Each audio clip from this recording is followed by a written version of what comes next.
Good evening. Next topic लिखो, application third application क्या है? बोर मॉडल की कैलकुलेशन ऑफ एनर्जी। देखो टोटल एनर्जी क्या होती है? Kinetic energy plus potential energy, यही पढ़ते हैं हम फिजिक्स में। ठीक, तो देखो यहां पे क्या होगा, जैसे ये यहां पे कोई भी न्यूक्लियस है उस पे प्लस जेड ई चार्ज होगा, तो समझ में आता है जेड प्रोटॉन होंगे, एक प्रोटॉन पे प्लस ई चार्ज होता है। तो मान लीजिए nth ऑर्बिट में एक इलेक्ट्रॉन चक्कर लगा रहा है। ठीक, तो इसके ऊपर क्या लगता है? ये फोर्स लगता है कितना? K Z E square upon R square, और इधर लगता है centrifugal force M V square upon R. इसमें कोई डाउट नहीं है किसी को। अब देखो काइनेटिक एनर्जी और टोटल एनर्जी करना अपने को। टोटल एनर्जी, पोटेंशियल एनर्जी क्या होती है? पोटेंशियल एनर्जी, अरे कोई भी दो चार्ज है, ऐसे ये Q1 और ये Q2, ठीक, R डिस्टेंस पे है, तो इनके अंदर हम क्या लिखते हैं energy? Potential energy is equal to K Q1 Q2 upon R square. R square कर देंगे तो क्या आ जाएगा? फोर्स। ठीक, एनर्जी क्या होती है? Force into distance. अरे वर्क, समझ आ रही है ना बात? कोई डाउट? तो देखो अगर हम यहां से देखिए, ये आ गई अपनी, यहां से पोटेंशियल एनर्जी कितनी आएगी? के जेड ई और माइनस ई, अब साइन के साथ रखेंगे तो माइनस ई, तो ये आ जाएगी अपॉन आर। और वो क्या है? उधर से देखो K Z E square upon R is equal to M V square upon R. एक इक्वेशन अपने पास ये है। काइनेटिक एनर्जी क्या होती है? हाफ एम वी स्क्वायर, और ये आ गई K Z E square upon R. ठीक, एम वी स्क्वायर की वैल्यू चाहिए अपने को, यहां से आर कैंसिल, ये आर स्क्वायर है ना, आर कैंसिल कर दो, यहां से लिखा मैंने, ये आर स्क्वायर नहीं लिखा था। ठीक, कैंसिल, तो K Z E square upon R is equal to M V square. तो एम वी स्क्वायर की वैल्यू यहां पे रख दो, half K Z E square upon R minus K Z E square upon R. तो total energy is equal to minus half K Z E square upon R. R की value पता आपको? देख के बताओ पीछे क्या थी? नहीं वो नहीं, वैल्यू बताओ। माइनस हाफ, बोलो देखो पीछे, N square upon H square upon 4 pi square, फिर एम के जेड स्क्वायर, यही थी, जेड ई स्क्वायर थी। तो ये चीज ऊपर जाएगी, तो अब ये देखो, ये तो कैंसिल हो जाएगा ना, टू ऊपर जाएगा। Total energy is equal to minus 2 pi square, pi ऊपर गया, के की पावर 2 और एम ई की पावर 4 और जेड की power 2 upon N square H square, ये बनेगी। यहां पे इनकी वैल्यू रख दो, पाई की, के की, एम की, ई की, एच की वैल्यू पता आपको कांस्टेंट है। तो इनकी वैल्यू रखने के बाद ये यहां पे वैल्यू पुट करोगे। अब वैल्यू पुट कर करके देखोगे तो अगर आपने सारी वैल्यू उसमें रखा ऐसा यूनिट में, तो किस में आएगा? जूल में आंसर आ जाएगा। कितना आएगा? माइनस 2.8118 इंटू 10 की पावर माइनस 18। जेड चेंज हो सकता है, एन चेंज हो सकता है, जूल पर एटम आएगी। कोई डाउट है क्या इसमें किसी को? ठीक, और अगर अपने को किलो जूल पर मोल निकालनी है, एक एटम की आई है, तो किलो जूल पर मोल निकालने के लिए total energy is equal to, इसको मल्टीप्लाई कर दो 2.18 इंटू 10 की power minus 18 Z square upon N square into 6.022 into 10 की पावर 23 किलो, यहां पे आ जाएगी जूल पर एटम पर मोल। ठीक, और ये वैल्यू लिखोगे तो आप इज इक्वल टू कितना आएगा? Minus 1312 Z square upon N square, और ये किलो जूल पर मोल में आएगी। ठीक है भाई, और अगर इसी वैल्यू को मैं किस में रखूं? किलो कैलोरी में रखूं, तो ये आंसर आएगा। वो तो पता ना, 1 calorie is equal to 4.18 joule होता है, तो वो आपको पता है कन्वर्जन यूनिट, किलो पर मोल, किलो कैलोरी पर मोल, ये आ गया। ठीक, अब यहां से वापिस आओ, क्या करेंगे इसको? 1 electron volt is equal to 1.6 into 10 की पावर माइनस 19 जूल होता है। तो यहां पे उसको इलेक्ट्रॉन वोल्ट में कन्वर्ट करना है, तो 1 जूल इज इक्वल टू क्या करोगे? 1 अपॉन 1.6 इंटू 10 की power minus 18 electron volt, total energy is equal to, ये वैल्यू वहां पे पुट कर दो, यहां पे पुट कर दो, कितनी आएगी? अरे -19 लो, -2.18 इंटू 10 की power -18 Z square upon N square into 1/1.6 into 10 की पावर -19, ये इलेक्ट्रॉन वोल्ट पर एटम में आ जाएगी। ठीक है, तो इसकी वैल्यू फाइंड आउट करो कितनी आएगी। ये कैंसिल हो गया, अप्रोक्स कितना आएगा? 1.6, उसको डिवाइड करके देख लेना। ठीक है, कर लोगे ना, ये आंसर कितना आता है? -13.6 Z square upon N square electron volt per atom. ये फॉर्मूला हम सबसे ज्यादा यूज करते हैं, तो आपको याद भी रहता होगा। ठीक, तो टोटल एनर्जी क्या होता है? Z square upon N square के डायरेक्टली प्रोपोर्शनल होता है। और यहाँ पे नेगेटिव साइन ओनली क्या शो कर रहा है? Negative sign shows force of attraction between nucleus and electron in nth orbit. ठीक, ये लिख लेना भाई, नेगेटिव साइन ओनली क्या शो करेगा? फोर्स ऑफ अट्रैक्शन शो करेगा। मान लीजिए दो चार्ज के बीच में फोर्स निकाल रहे हो, उसमें माइनस साइन आ जाए, क्योंकि अगर आप यहाँ पे ना, जैसे हमने पोटेंशियल एनर्जी का फॉर्मूला लिखा है, तो Q1 Q2 upon K Q1 Q2 upon R, और यहीं पे फोर्स का लिखेंगे तो क्या आएगा? K Q1 Q2 upon R square, और वहां पे साइन के साथ वैल्यू रख दो और नेगेटिव साइन आ जाए, तो नेगेटिव साइन क्या शो करता है? अट्रैक्शन, और पॉजिटिव साइन रिपल्सन। जल्दी से इसको नोट डाउन कर लो।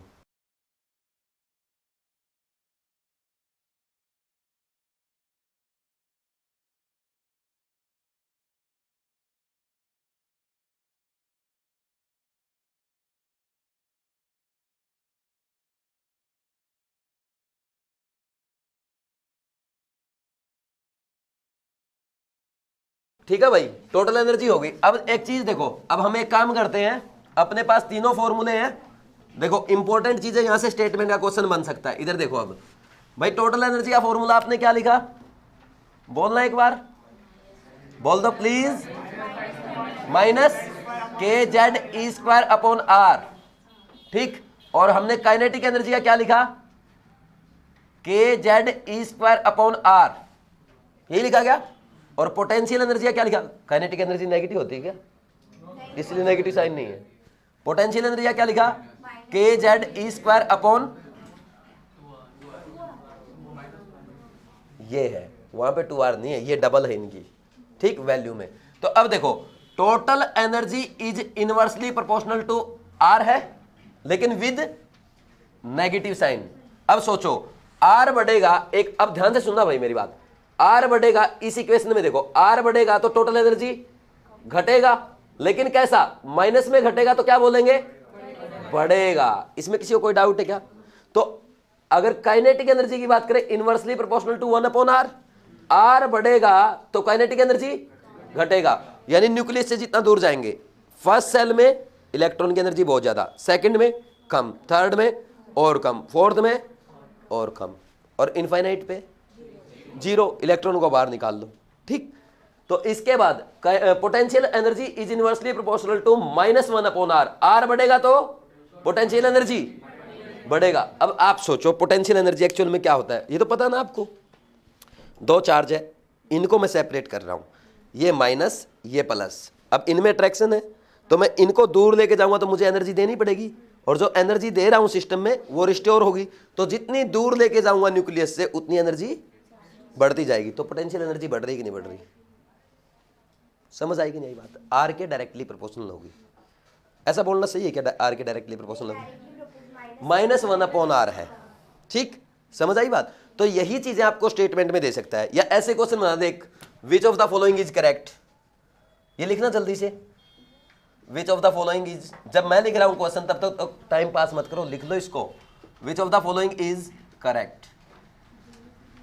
ठीक, पहला ऑप्शन है ke1, ke2, ke3, ये मैं फर्स्ट सेकंड थर्ड ऑर्बिट लिख रहा हूं। ठीक, second potential energy first orbit की, सेकंड ऑर्बिट की, थर्ड ऑर्बिट की, ये order. Third total energy, fourth all. कौन सा करेक्ट? ऑल करेक्ट आएगा ना, आपको दिख तो रहा साफ साफ। ठीक है भाई, जल्दी लिखो। समझ आया सबको? आगे बढ़े, रफ कर दूं, जल्दी लिख लो जिसने क्वेश्चन नहीं लिखा है, ऐसा क्वेश्चन भी सीधा आ सकता है। बोल देगा बोर के अकॉर्डिंग हाइड्रोजन एटम के लिए या हाइड्रोजन लाइक एटम के लिए इनमें से कौन सी स्टेटमेंट ठीक है, तो ये सारी ठीक है। ठीक, नेक्स्ट करो, नेक्स्ट लिखना भाई एक बार। अब देखो अपना जो फॉर्मूला मैंने याद करने वो बोला कौन सा था, total energy equal to -13.6 Z square upon N square, electron volt में आएगी ये वैल्यू। ठीक, अब मैं बोलता हूं फॉर हाइड्रोजन एटम, हम बात कर रहे हैं हाइड्रोजन एटम की, तो हाइड्रोजन एटम के लिए बोलना n इक्वल टू 1 पे क्या होगा, चलो इधर लिखते हैं थोड़ा सा, फॉर हाइड्रोजन एटम। ठीक, यहां मैं काइनेटिक एनर्जी लिखूंगा, यहां मैं टोटल एनर्जी लिखूंगा, यहां मैं पोटेंशियल एनर्जी लिख दूंगा, यहां मैं काइनेटिक एनर्जी लिख दूंगा। और आप पीछे देख चुके हो, रिलेशन बता दो एक बार, total energy is equal to minus of kinetic energy and potential energy का क्या है, हाफ, यही तो है। बता दोगे अब सब कुछ। n इक्वल टू 1 पुट करो इस फॉर्मूले में, z1 है n 1 है, तो कितना आएगा ये -13.6 और n इक्वल टू 2 पुट करो। अच्छा ये -13.6 है तो ये डबल हो जाएगा ना इसका, कितना, और ये उसका प्लस। कोई डाउट है क्या? अब बताओ, देखो n इक्वल टू 2 पुट करो, यहां पे 4 से डिवाइड कर दोगे, कितना आंसर आएगा 3.4। ये कितना आएगा, डबल करो इसका, और ये प्लस 3.4। कोई डाउट है क्या? n इक्वल टू 3, 1.51 पक्का, 3 पुट कर दो यहां पे, और ये डबल करो, कितना आएगा, ठीक है। और ये कोई डाउट है क्या? n इक्वल टू 4 कितना आएगा, -0.85, और ये बोल ही नहीं पा रहे हो। n इक्वल टू 5 के लिए 5 पुट करो, -0.54, और ये 1.08, और ये 0.54, और n इक्वल टू 6 पुट कर दोगे तो ऐसे ही 0.38, और ऐसे ही आगे बढ़ते चलो, ऐसे ही बढ़ते चलो। n इक्वल टू इनफाइनाइट पे ये क्या आएगी, 0, और ये भी। अच्छा ये क्या होगी, मैक्सिमम या मिनिमम? टोटल एनर्जी क्या होगी, मैक्सिमम। बढ़ रही है ना जैसे जैसे दूर जा रहे हैं। देखो -13 थी, -3, -1.5, तो बढ़ती जा रही है। और ये भी मैक्सिमम, माइनस से 0 होगी, नेगेटिव थी 0 हो गई, और ये मिनिमम। कोई डाउट है क्या इसमें? समझ आया सबको?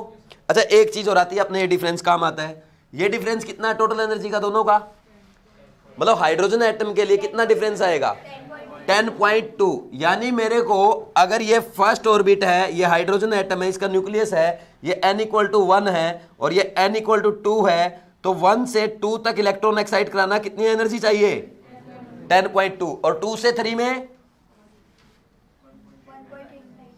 1.89, और इसमें 0.67। सही तो है, तो समझ आ रही ना बात। 2 से 3 में कराना होगा एक्साइट तो कितना, 1.89, और सीधा 1 से 3 में लेके जाना तो कितना, 12.09 पक्का। वेरी गुड, समझ आ रही बात। तो ऐसे डिफरेंस कैलकुलेट हम कर सकते हैं, लिख लो जल्दी से इसको।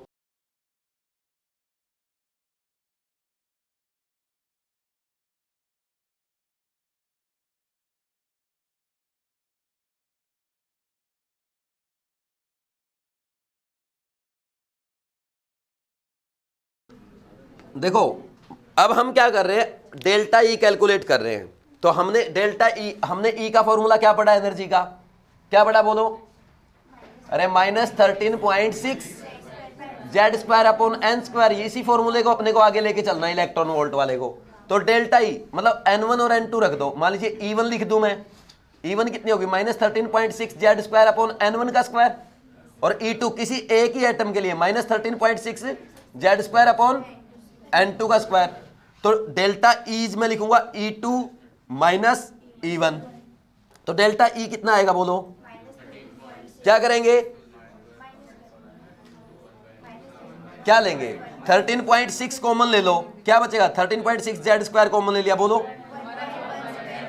1 बाई n1 का स्क्वायर माइनस, कोई डाउट है क्या इसमें किसी को? और इसी से अगर अपने को लैम्डा वगैरह कैलकुलेट करना, क्या करेंगे भाई? Delta E is equal to H nu put कर दो, फ्रीक्वेंसी आ जाएगी। लैम्डा कैलकुलेट करना है, H C upon lambda calculate कर दो। इसका मतलब क्या हो रहा है? देखो मान लीजिए हम क्या बोल रहे हैं, कोई इलेक्ट्रॉन है, ये n1 2 3 ऐसे होंगे, n इक्वल टू 1 2 3 4, ठीक। मुझे बोल दिया जाए कि मेरे को फर्स्ट ऑर्बिट से थर्ड ऑर्बिट में इलेक्ट्रॉन को भेजना है, तो कैसे भेजोगे? इसके ऊपर फोटोन मारोगे।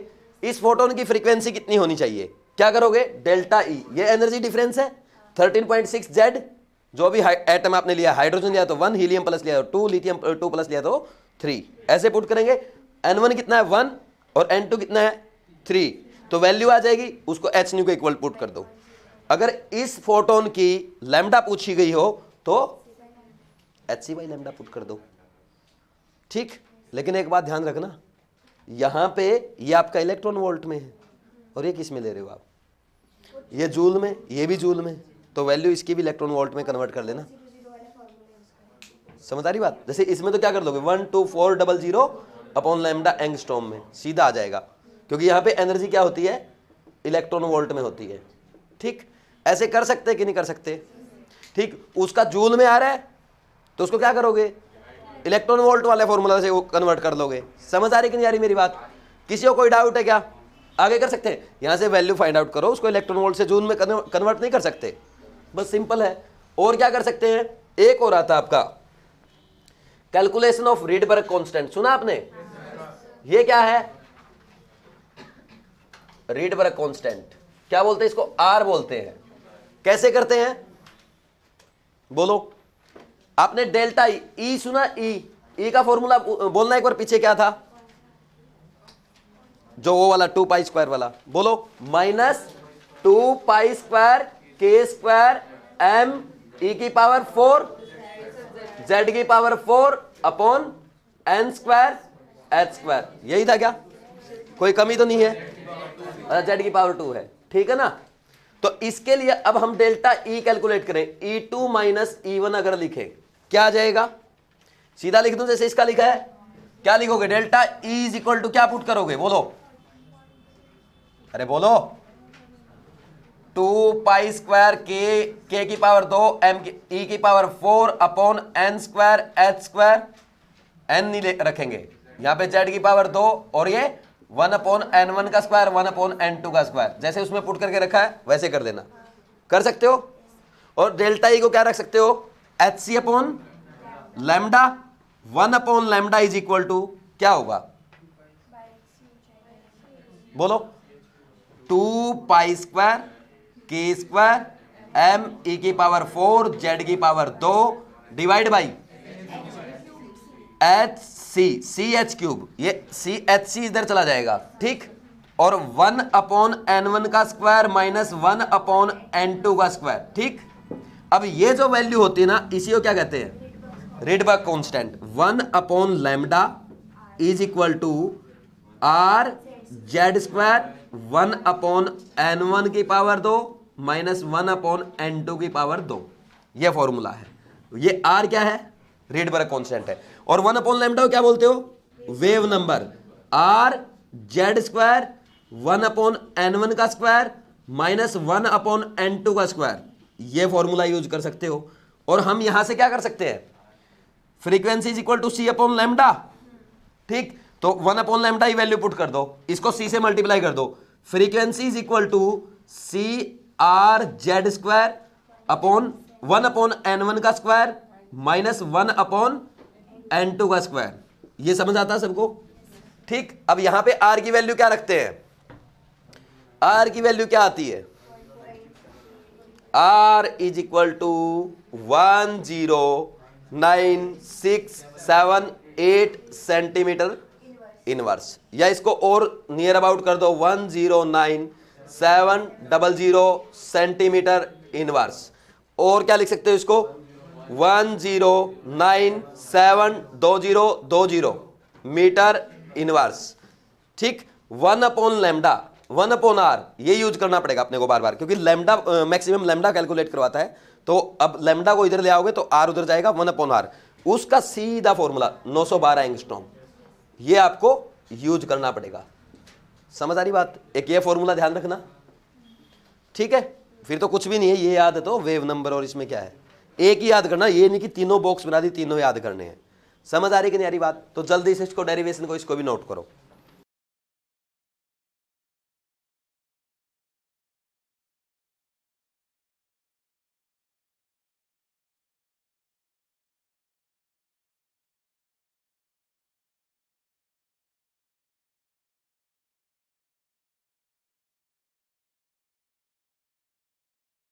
अब जैसे एनर्जी के फॉर्मूले हमने किए हैं, तो एनर्जी के फॉर्मूले पे कुछ भी पूछ ले आपसे, ये बोल दे आपको एनर्जी बताओ, एनर्जी बताओ हाइड्रोजन के थर्ड ऑर्बिट की, किसमें, इन किलो जूल पर मोल। एक क्वेश्चन ये आ जाए, अपने आप करोगे ना ये तो सीधा। एनर्जी बताओ लिथियम, एनर्जी बताओ सेकंड ऑर्बिट की लिथियम 2+ की इन इलेक्ट्रॉन वोल्ट पर एटम। ठीक, एनर्जी बताओ फर्स्ट ऑर्बिट की हीलियम प्लस की इन किलो कैलोरी पर मोल। ठीक, सारे फॉर्मूले यूज हो जाएंगे आपके। अब पीछे देखना पड़ गया, क्या कर रहे हो आप लोग। एनर्जी बताओ थर्ड एक्साइटेड स्टेट की, किसकी, थर्ड एक्साइटेड स्टेट की बेरिलियम 3+ की इन इलेक्ट्रॉन वोल्ट पर एटम। चलो एक काम करो, ऊपर वाले 3 घर पे कर लेना, ये आंसर दो जल्दी से मेरे को। फोर्थ का, अरे energy is directly proportional to Z²/n², तो Z कितना है इसका 4, N कितना है 4, थर्ड एक्साइटेड स्टेट है। ऐसे क्वेश्चन आते हैं एग्जाम में कई बार, कितना 4 का स्क्वायर Z का स्क्वायर, और थर्ड एक्साइटेड स्टेट के लिए N कितना होगा, ये तो सबको पता है ना। तो कितना -13.6 आ गया, किसके इक्वल आएगी। अब ये क्वेश्चन आ गया -13.6। अब एग्जामिनर क्या करेगा इस क्वेश्चन को, is equal to first orbit of hydrogen atom, second orbit of hydrogen atom, first orbit of lithium 2+, है ना। फिर आपको लगता है एक तो ये सॉल्व करना, 4 ये करने, फिर टफ बन जाता है आपके लिए क्वेश्चन। यही करता है एग्जामिनर, और क्या करता है। समझ आई कि नहीं आई बात। तो ऐसे ही अब एनर्जी के रेशो पूछ लेगा आपसे, ये भी कर लेना, घर पे लिख दूं क्या 1-2, E1 for hydrogen atom divide by E3 for hydrogen atom. ठीक, ऐसे ही और कर लेना, E2 for helium plus divide by E3 for lithium 2+। बता दोगे इसका आंसर कितना आएगा, जल्दी से बता दा। सेकंड क्वेश्चन जो मैंने लिखा है, अरे बता दो यार, बताऊं, ये कराऊं ये क्वेश्चंस में। E is directly proportional to Z²/n², 1:1 आ जाएगा इसका।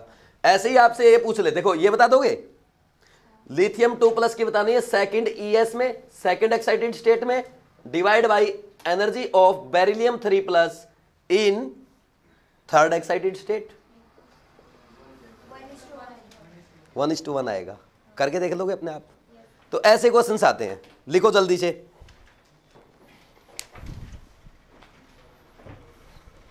डिफरेंस पूछ ले वो भी बता दोगे, लिखूं कोई क्वेश्चन।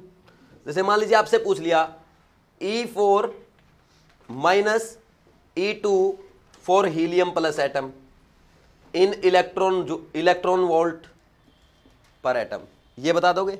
ऐसे पूछ सकते हैं।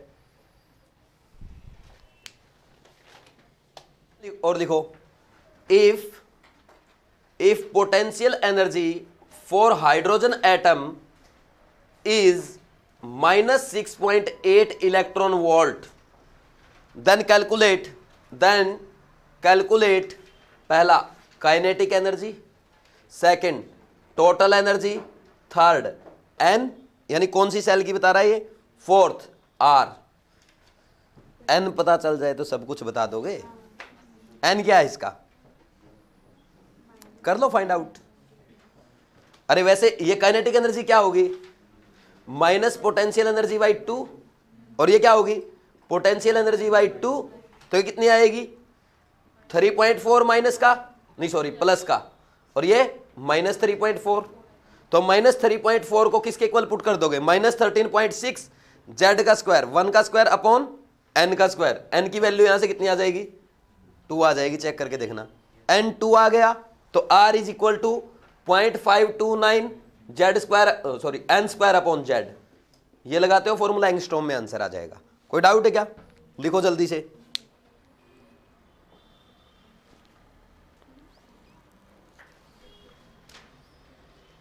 एक क्वेश्चन और बोल दूं क्या? एक क्वेश्चन आया था नीट में, लिखो भाई जल्दी जल्दी लिखो, फास्ट हो गया। मैथमेटिक्स तो ऐसे ही चलेगा। लिखो नेक्स्ट। ये फिर निकल गया सर, इसको चिपकाना एक बार। If energy of second orbit of hydrogen atom, if energy of second orbit of hydrogen atom is -328 kilojoule per mole, then calculate energy of fourth orbit। भाई अब एक बात बताओ, सेकंड ऑर्बिट की दे रखी है, ठीक, फोर्थ की बतानी है। ये क्वेश्चन आपके एग्जाम में पूछा गया था, नीट का पुराना क्वेश्चन है। कर लोगे? लिख लो, घर पे कर लेना।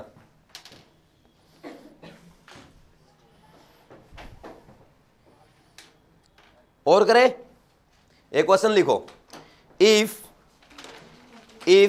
एनर्जी ऑफ, ये तो घर कर लोगे, कुछ भी नहीं इसमें तो। If energy of first excited state of helium plus is, मतलब एनर्जी ऑफ इलेक्ट्रॉन होती है ना, कहीं सोचो कि सेकंड ऑर्बिट मतलब energy of electron in second orbit, इसका मतलब ये है ना। If energy of first excited state, यानी energy of electron in first excited state, if energy of first excited state of helium plus is x, then find energy of second excited state of lithium 2 plus,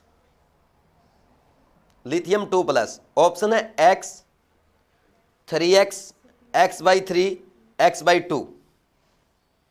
if energy of first excited state of helium plus is x, then find energy of second excited state of lithium 2 plus। Option x, 3x, x by 3, x by 2। क्या answer आया? Ratio 1:1 आ जाएगा, ratio है ना। Ratio लिख लिया करो सीधा। भाई energy of first excited state of helium plus, यानी क्या बोल रहा है? इसके सेकंड ऑर्बिट की, तो इसका क्या होगा? Directly proportional to Z square upon N square. तो इसका जेड कितना? 2 का स्क्वायर अपॉन 2 का स्क्वायर। और इसकी क्या लिख रहा है? इसका एनर्जी सेकंड एक्साइटेड स्टेट यानी थर्ड ऑर्बिट, लिथियम 2 प्लस। क्या है लिथियम 2 प्लस? क्या होता है? 3 का स्क्वायर अपॉन 1:1। इसकी एक्स है तो इसकी भी। कोई डाउट है क्या किसी को? नेक्स्ट लिखो, आयोनाइजेशन एनर्जी। आयोनाइजेशन एनर्जी क्या होती है?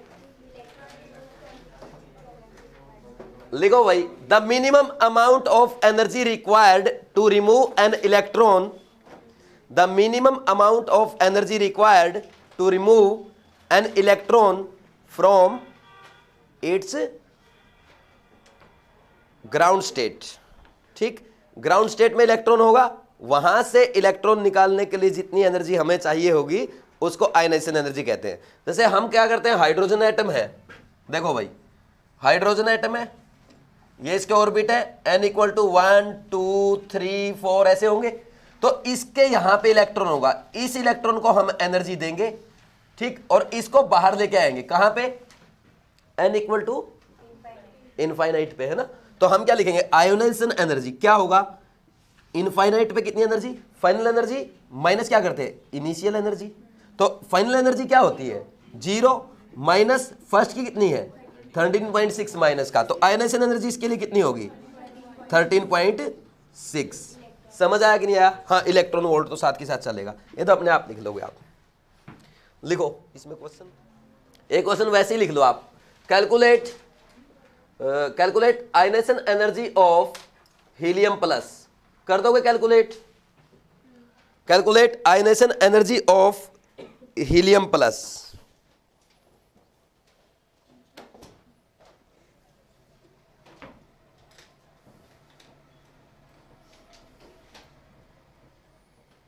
इसकी E1 निकाल लो और वो पॉजिटिव कर देना। एक्चुअल में आयनेशन एनर्जी हमेशा क्या आएगी?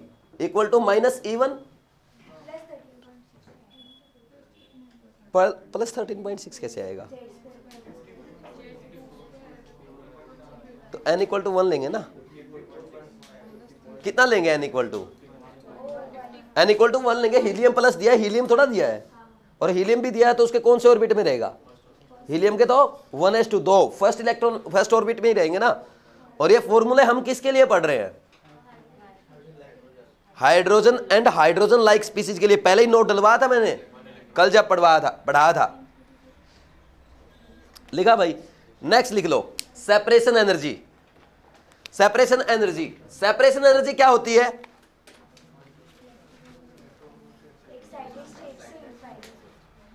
एक्साइटेड स्टेट से इनफाइनाइट। Very good.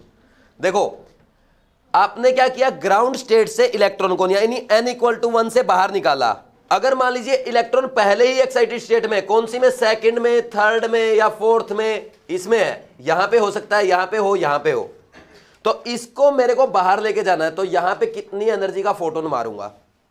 तो वो सेपरेशन एनर्जी होगी। लिखो energy required to remove an electron from excited state. वो सेकंड भी हो सकती है, थर्ड भी हो सकती है। तो फर्स्ट सेपरेशन एनर्जी बोल दोगे आप, फर्स्ट एक्साइटेड स्टेट से इलेक्ट्रॉन को बाहर निकालना, यानी सेकंड ऑर्बिट से इलेक्ट्रॉन को बाहर निकालना। सेकंड सेपरेशन एनर्जी क्या बोलोगे? सेकंड एक्साइटेड स्टेट से इलेक्ट्रॉन को बाहर निकालना, यानी n इक्वल टू 3 से बाहर निकालना। समझ आ रही बात? वैसे इसकी जरूरत नहीं पड़ती है, यानी मैं SE1 बोलूंगा, सेपरेशन एनर्जी 1। क्या करोगे? इनफाइनाइट पे लेके जाओगे, माइनस क्या करोगे? फर्स्ट एक्साइटेड स्टेट करोगे ना। फर्स्ट एक्साइटेड स्टेट का मतलब क्या है? Second orbit. ये 0 और ये माइनस सेकेंड ऑर्बिट, ये कर दोगे। SE1 is equal to minus E2 आ जाएगी। जैसे हाइड्रोजन की अगर बोलो कितनी आएगी? SE1 कितनी आएगी? प्लस 3.4। ऐसे ही SE2 फाइंड आउट करना है तो E infinite minus second excited state, यानी E3 माइनस E3 आ जाएगा सीधा। कर सकते हो कि नहीं कर सकते? एक होती है एक्साइटेशन एनर्जी, लिखो एक्साइटेशन एनर्जी EE। ये क्या होती है? Energy required to excite an electron. वो आप किसी भी ऑर्बिट में लेके जा सकते हो। समझ? n इक्वल टू 1 से 2 में ले जाओ, n इक्वल टू 1 से 3 में ले जाओ, ऐसे। ठीक है? और एक्साइटेशन एनर्जी हम ऐसे भी बोल सकते हैं, सेकंड से थर्ड ऑर्बिट में लेके जाओ। एक्साइटेशन एनर्जी का मतलब ये है कि लोअर एनर्जी ऑर्बिटल से हायर, लोअर एनर्जी सेल से हायर एनर्जी सेल में लेके जाना। समझ आया कि नहीं आया? आगे बढ़े भाई। ये हो गया, इसमें कोई डाउट है क्या किसी को? नेक्स्ट लिखो जल्दी से, ये टॉपिक खत्म हो गया। अब देखो अपने को हाइड्रोजन स्पेक्ट्रम पढ़ना है, उससे पहले मैं थोड़ा बेसिक आपको पढ़ा रहा हूं। आपको स्पेक्ट्रम, टाइप ऑफ स्पेक्ट्रम पढ़ाया जाता है? एनसीईआरटी में है, पढ़ा आपने? देखो मैं बता देता हूं थोड़ा सा आपको। उसमें ना एक ही लाइन इंपॉर्टेंट है जो काम आ सकती है, क्योंकि डायरेक्ट उस सिंपल लाइन पे एग्जामिनर क्वेश्चन पूछ सकता है। सबसे पहली बात समझो कि स्पेक्ट्रम होता क्या है। बोलो मत। चलो भाई, ये तो सिंपल सी चीजें हो गई। अब इधर आ जाओ, स्पेक्ट्रम समझो। अब जो मैं यहां से पढ़ा रहा हूं आपको, यहां से कई बार क्वेश्चन पूछे जाते हैं। स्पेक्ट्रम कैसे बनता है बताओ भाई। मान लीजिए कोई लाइट का सोर्स है, ठीक? ये लाइट प्रोड्यूस कर रहा है, तो ये इसकी लाइट मैंने स्लिट के थ्रू पास कराई, तो इसको बोलते हैं हम मोनोक्रोमेटिक लाइट। मोनोक्रोमेटिक का मतलब क्या है? Mono means single, chroma means colour, मतलब सिंगल वेवलेंथ वाली लाइट। पता है इस बात का सबको? तो वो क्या करेगी? प्रिज्म पे पड़ेगी। उसके बाद हम यहाँ पे एक फोटोग्राफी प्लेट लगा देंगे, तो इसके बाद ये स्प्लिट होकर ऐसे जाएगी, तो इस पे अपने को एक पैटर्न दिखता है, इसको कहते हैं स्पेक्ट्रम। समझ आ रही बात? कोई डाउट है क्या? मतलब ये जो आपने स्क्रीन लगाई है, मैं इसको इधर ऐसे दिखा रहा हूं, तो अलग अलग पैटर्न बनते हैं, वो कैसे ही बन सकते हैं। ठीक? ये समझ में आया? किसी को जरूरत नहीं आ गई इसमें? बोलो भाई। अब स्पेक्ट्रम कितने टाइप के होते हैं? कौन सा? बस सबसे पहला क्या आता है? Emission spectrum. देखो टाइप ऑफ स्पेक्ट्रम में एक तो इमिशन एंड एब्जॉर्प्शन। अच्छा ये लिखना मत बेशक, है ना, ये एनसीईआरटी में वैसे दे रखे आपके, कोई ज्यादा जरूरत नहीं, आपको आता है ये। इमिशन स्पेक्ट्रम का मतलब क्या है? जो इमिशन से बनेगा। मान लीजिए मैंने क्या किया, किसी बॉडी को गर्म किया, कोई भी, जैसे मान लीजिए आयरन बॉल ले ली, मैंने उसको गर्म कर लिया, गर्म करने के बाद उसको रखूंगा, उसमें से रेडिएशंस निकलेंगी। तो जो रेडिएशंस निकलेंगी, तो ये रेडिएशंस जो निकल रही है, मान लीजिए हॉट बॉडी है, ये रेडिएशन प्रोड्यूस कर रही है, इन रेडिएशन को मैंने एक स्लिट के थ्रू पास कराया, तो फिर मैंने यहाँ पे प्रिज्म रख दिया। ठीक, प्रिज्म रखने के बाद यहाँ पे एक स्पेक्ट्रम बनेगा, जो ये स्पेक्ट्रम बनेगा इसको कहेंगे इमिशन स्पेक्ट्रम। मान लीजिए हमारा स्पेक्ट्रम ऐसा बनता है, ये लाइंस दिखाई देती हैं, ये चमक ऐसे दिखाई देती है, ये जो लाइंस है ये दिख रही है, बाकी जगह अंधेरा है। ठीक, तो अगर दूसरा आता है एब्जॉर्प्शन स्पेक्ट्रम। एब्जॉर्प्शन स्पेक्ट्रम में क्या होता है? यही बॉडी मैंने लिया, ठीक, इस बार मैंने क्या किया, स्लिट से पहले एक ऑब्जेक्ट बीच में रख दिया, कोई भी ऑब्जेक्ट बीच में रख दिया। ठीक, तो अब इसमें से जो लाइट पास करके स्क्रीन पे जाएगी, वहां पे एक स्पेक्ट्रम बनाएगी ऐसे। जो वो स्पेक्ट्रम बनेगा, इस स्पेक्ट्रम में, इमिशन स्पेक्ट्रम में, जहां जहां आपको लाइन दिखी है, या जैसे मान लो ये लाइन, आप इसको एक बार ऐसा जूम कर लो, ये लाइन जहां दिख रही है वहां पे डार्क है, आपको दिख रहा ना, मतलब साफ साफ अपने को समझ में आ रहा है, ये डार्क है, बाकी जगह चमक दिख रही है जो व्हाइट है, ऐसा मान लो एक बार। तो यहां पे इस केस में कहां क्या होगा? जहां जहां चमक थी, जहां जहां चमक थी वहां वहां अंधेरा दिखाई देगा, और जहां जहां लाइन थी वहां चमक दिखाई देगी। यानी एग्जैक्ट इसका क्या होगा? उल्टा। कोई डाउट है क्या? ये एब्जॉर्प्शन स्पेक्ट्रम हो गया, इमिशन का उल्टा। समझ आई बात? कोई डाउट क्या किसी को? लिखना है इसमें कुछ? वेरी गुड, नेक्स्ट आगे बढ़ो। अब सेकंड जो आता है, एक आता है continuous and discontinuous spectrum. Continuous spectrum का मतलब क्या है? जो लगातार हो, जिसमें कोई ब्रेक ना हो। जैसे सनलाइट है, रेनबो है, आपको दिखता है रेनबो के बीच में अंधेरा दिखता है कहीं पे? सनलाइट में दिखता है।